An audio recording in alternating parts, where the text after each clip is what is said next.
नमस्कार, स्वागत है न्यूज 21 में। मैं हूं आपके साथ हर्षदा जोशी और अब खबरें अन्य राज्यों से।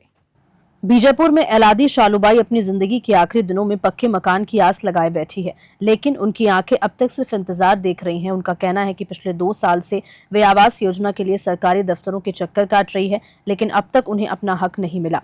शालूबाई की झोपड़ी पहली बारिश में ही पानी से भर जाएगी, लेकिन उनकी कमजोरी हो चुकी है। आंखें अब भी सरकार से एक पक्के मकान की आस लगाए बैठी है। देखिए ये रिपोर्ट। इस वक्त मैं मौजूद हूँ बीजापुर जिले के भोपालपट्टनम नगर पंचायत रालापल्ली। रालापल्ली में कई बीते वर्षों से यहाँ की एक अम्मा है, वो अपनी जिंदगी गुजार रहे हैं अपने बाल बच्चों के साथ।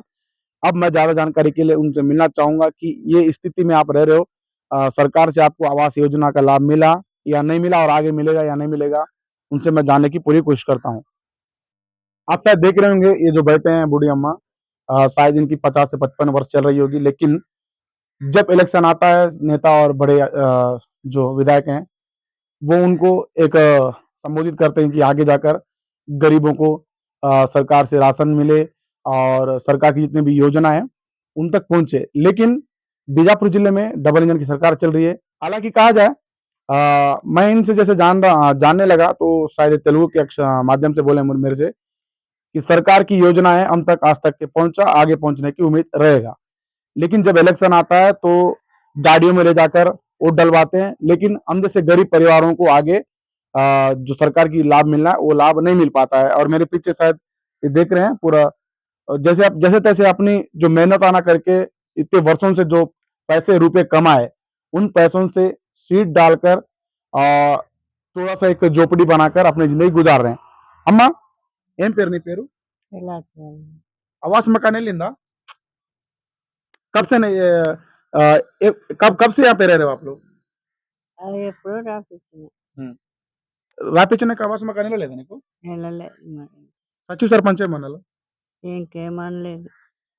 देखिए, ये जो बूढ़ी अम्मा है शिविर में भी दिए हैं, उसके बाद सचिव सरपंच से भी इन्होंने मिला है और इनका उनके साथ बातचीत भी किया गया है।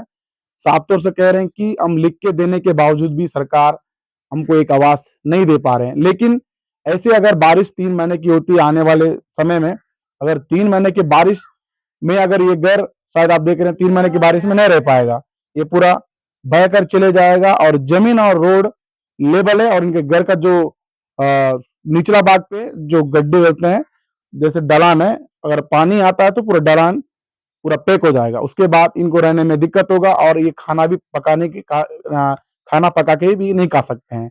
बहुत दिक्कतों का सामना करना पड़ेगा आने वाले 3 महीने में। लेकिन अगर मेरे जानकारी के हिसाब से मैं आपको बता दूं, इस मामले को सरकार तुरंत एक्शन में लेना चाहिए और इन गरीबों को तुरंत एक आवास योजना देना चाहिए। इनकी उम्र गुजरते गुजरते, जिंदगी खत्म होते एक घर मिल जाए तो इनकी आत्मा को शांत भी रहेगी। और मैं तो कहा दूं कि आने वाले भविष्य में ये बहुत तकलीफ झेलना पड़ेगा 3 महीना। लेकिन इस मामले को बीजापुर जिले के कलेक्टर साहब और बीजापुर जिले के विधायक और इनको तुरंत संज्ञान में लेना चाहिए। संज्ञान में लेकर और सरकार इनको तुरंत एक आवास योजना देने की कोशिश करे। जी।